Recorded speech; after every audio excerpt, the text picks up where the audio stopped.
ह्या काय आहेत? आणि हे काय? त्याला मराठीमध्ये काय म्हणतात?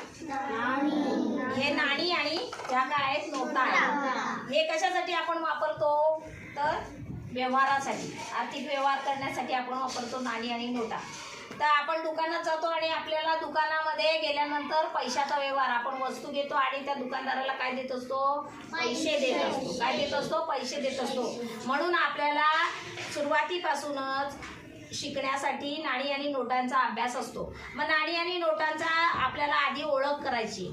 तर आपण जर पाहिलं तर हे काय आहेत? याला काय म्हणतात? याला काय म्हणतात? याला काय म्हणतात? नाणी. काय म्हणतात? इंग्लिशमध्ये त्याला कॉइन्स म्हणतात. काय म्हणतात? कॉइन्स. आता हे जे नाणं आहे, हे नाणं आहे, हे कितीचं नाणं आहे?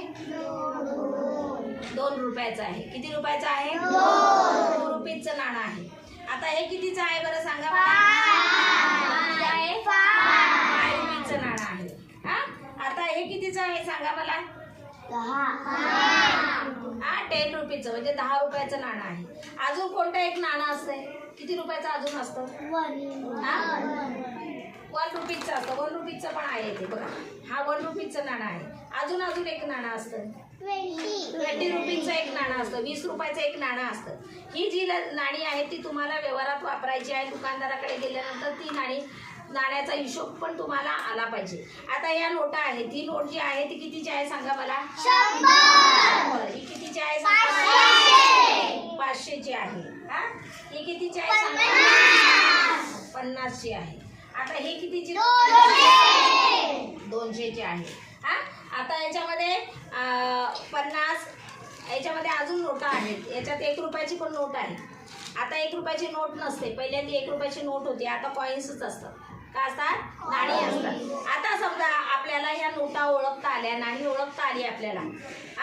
आता नाणी आणि नोटा ओळखता आल्यानंतर आपल्याला काय करता आलं पाहिजे? ते दाखवता पण आल्या पाहिजे. काय आलं पाहिजे?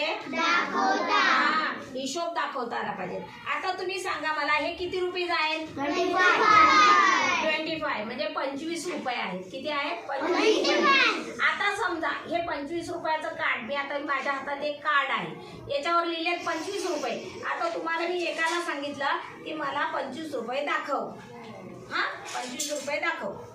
मग कसं दाखवणार? कोणतरी एकानेच यायचं. 25 रुपये दाखवायचे. कोणीतरी एकाने यायचं. पटकन ये.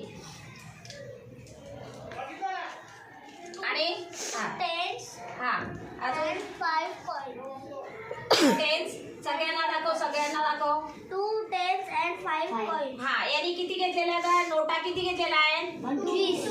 नोटा किती घेतलेल्या आहेत? 2. कितीच्या आहेत? 10 रुपीच्या म्हणजे 10 रुपयाच्या 2 नोटा आणि 5 रुपयाचं एक नाणं झालेलं आहे. आता हे किती रुपये पूर्ण झालेले आहेत? 25 रुपये. किती रुपये पूर्ण झाले? 25 रुपये. आता इकडे बघा, याच्यावरती किती रुपये लिहिलेलं सांगा मला? 18 रुपीज आहेत. आता 18 रुपये दाखवायचे आहेत. मग तुम्ही 18 रुपये दाखवायला मला सांगा काय करणार? तर सांगा मला.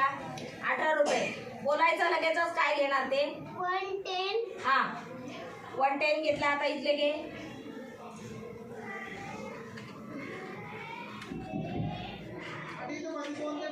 उचलून देऊ का मी तुला? अजून झाले का 18 रुपये? झाले का बघ? नाही. मग अजून किती घ्यायला लागतील सांग मला पटकन. आता त्यांना दाखव सगळ्यांना किती घेतले तू. काउंट करून दाखवते. कसे झाले? 18 रुपये दाखव. आधी नोट ठेव. आधी पटापट कर. 10. 15. 16. 17 and 18.